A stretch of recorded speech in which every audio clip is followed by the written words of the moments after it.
من الشیطان الرجیم بسم اللہ الرحمن الرحیم ایاک نعبد و ایاک نستعین تیری ہی ہم عبادت کرتے ہیں اور تجھ ہی سے ہم مدد مانگتے ہیں۔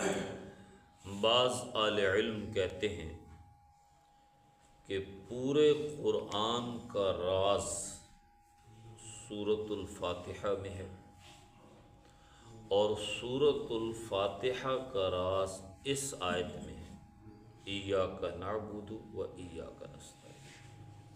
پورے قرآن کا راز سورۃ الفاتحہ کے اندر ہے اور سورۃ الفاتحہ کا راز صرف اس ایک آیت کے اندر ہے، ایاک نعبد و ایاک نستعین۔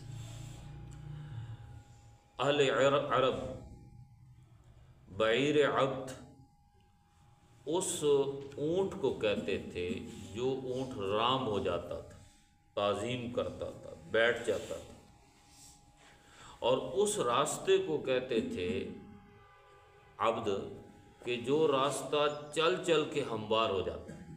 مثلا کوئی راستہ ہے، اس پہ کچھ کھنڈرات ہیں، ٹھیک نہیں ہے، لیکن اس پہ سے گاڑیاں گزرتی ہیں، جانور گزرتے ہیں، لوگ گزرتے ہیں، تو وہ راستہ ہموار ہو جاتا ہے، بچھ جاتا ہے۔ تو یہیں سے یہ لفظ عبد نکلا ہے، جس کو ہم اردو میں بھی استعمال کرتے ہیں، عربی میں بھی استعمال کرتے ہیں۔ اور عبد کا معنی میں نے آپ کو بتایا تھا غلام، تو غلام ہوتا ہی وہ ہے جو بچھ جائے، اور اسی میں سے جو اثر اس کا نکلا ہے وہ ہے اطاعت، فرما برداری۔ تو اس بات کا خلاصہ یہ ہے کہ عبد اس کو کہتے ہیں، غلام اس کو کہتے ہیں جو اپنے مالک کے سامنے تعظیماً کھڑا ہو جائے، جو اپنے مالک کے سامنے اطاعت کرنی شروع کر دے، جو اس کے سامنے سرکوبی کی ہمت نہ کرے، آنکھیں اٹھانے کی ہمت نہ کرے۔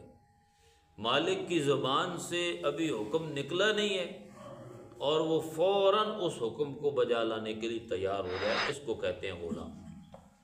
اب غلام کو عربی میں عبد کہتے ہیں، تو عبد اب بندے سے ہے، تو بندہ بندگی سے ہے، اور بندگی کہتے ہیں عبادت کو۔ تو مطلب یہ ہے کہ بندہ وہ ہے جو بندگی کرتا ہو، بندہ وہ ہے جو غلامی کرتا ہو۔ دوسری بات کہ یہ جو ہم نماز روزہ کرتے ہیں یہ عبادت کی بنیادیں ہیں۔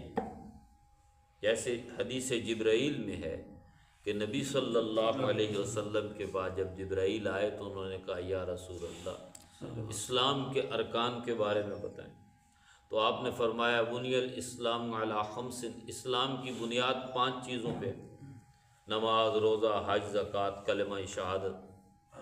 تو یہ تو اسلام کی بنیاد ہے۔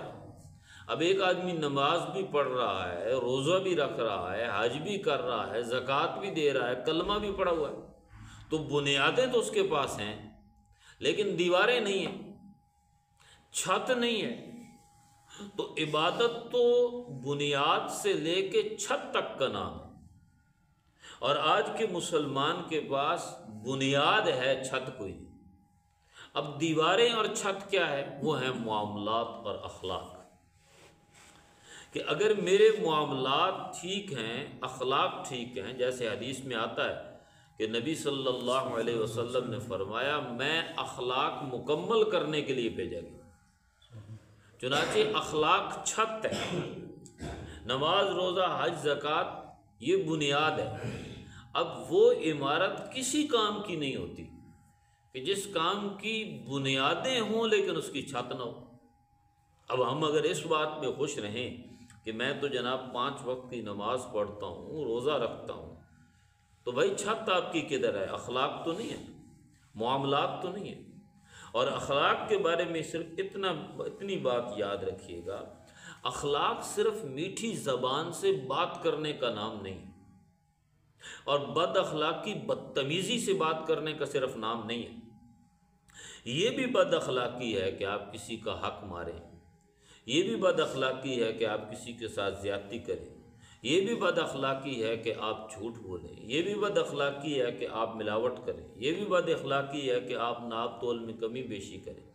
یہ بھی بد اخلاقی ہے کہ آپ کسی کے بارے میں غلط رائے کام کریں۔ تو بد اخلاقی تو بہت سی چیزوں کے اندر شمار ہوتی ہے۔ بد اخلاقی صرف زبان کی نفرت کا یا گندے الفاظ استعمال کرنے کا نام نہیں ہے، اور اخلاق صرف اس چیز کا نام نہیں ہے کہ میں میٹھی زبان سے بات کروں۔ اور ایک بات قرآن مجید کی سورہ حج کی آیت کہ یا ایھا الذین آمنوا ارکعوا واسجدوا واعبدوا، اے لوگوں جو ایمان لائے ہو رکوع کرو، سجدہ کرو اور عبادت کرو۔ اب عبادت کو علیحدہ ذکر کیا ہے، نماز کو علیحدہ ذکر کیا ہے، سجدے کو علیحدہ ذکر کیا ہے۔ تو یا اللہ کیا یہ نماز اور یہ سجدہ عبادت نہیں ہے؟ ہم تو اسی کو صرف عبادت سمجھتے ہیں۔ تو وَاعْبُدُوا کو علیحدہ بیان کر کے یہ بات بتائی ہے کہ نماز، سجدہ، روزہ صرف یہ عبادت نہیں ہے۔ عبادت کیا ہے کہ تمہاری 24 گھنٹے کی زندگی اللہ کے حکم اور اس کے رسول کے طریقے کے مطابق گزرے، کسی بزرگ کے طریقے پہ گزرے گی، کسی مسلک کو بنیاد بنا کے گزرے گی، کسی فرقے کو بنیاد بنا کے گزرے گی، تو وہ بدعت ہو سکتی ہے، عبادت نہیں ہو سکتی۔ ہر وہ کام عبادت ہے جس کا حکم اللہ نے دیا ہو اور اس کے رسول نے کر کے دکھایا ہو۔ ہر وہ کام عبادت ہے، وہ چاہے دکانداری ہو، چاہے زمینداری ہو، چاہے رشتہ داری ہو، چاہے خانہ داری ہو، چاہے گھر کے معاملات ہوں، چاہے دنیا کا کوئی معاملہ، بظاہراً وہ دنیا۔ اسی لیے نبی صلی اللہ علیہ وسلم نے فرمایا اللہ تعالیٰ نے مجھے جو خصوصیات عطا فرمائی ہیں اور میری امت کو، ان میں سے ایک یہ ہے کہ پوری زمین کو میرے لیے مسجد بنا دیا۔ پہلے جتنی قومیں تھیں ان قوموں کے لیے خاص تھا، ایک جگہ خاص تھی کہ اس کے علاوہ وہاں کہیں نماز نہیں پڑھ سکتے تھے۔ ہمیں اجازت ہے آپ زمین کے کسی ٹکڑے پہ جا کے نماز پڑھ لیں، مسجد میں پڑھ لیں، مندر میں پڑھ لیں، پڑھنی ہے نماز پڑھ لیں، اللہ اللہ خیر صلی اللہ، نماز تو ہو جائے گی، کہیں بھی نماز آپ پڑھ لیں۔ پوری زمین جو ہے اللہ نے اس کو مسجد بنا دیا۔ تو جس طرح پوری زمین ہمارے لیے مسجد ہے، اسی طرح پوری زندگی ہماری عبادت ہے۔ اب یہاں اگر ہم کچھ پڑھ رہے ہیں اور اس کو ہم کہیں یہ نماز ہے، اور باہر گراؤنڈ کے اندر اگر ہم پڑھتے ہیں یا کسی فیکٹری کے اندر پڑھتے ہیں تو اسے کیا کہیں گے؟ نماز ہی کہیں گے نا، عبادت ہے ہمارے لیے، وہ بھی مسجد ہے۔ تو اس لیے عبادت کا تصور یہ ہے کہ زندگی کے ہر دائرے اور معاملے کے اندر اللہ اور اس کے رسول کے احکام کو بجانا۔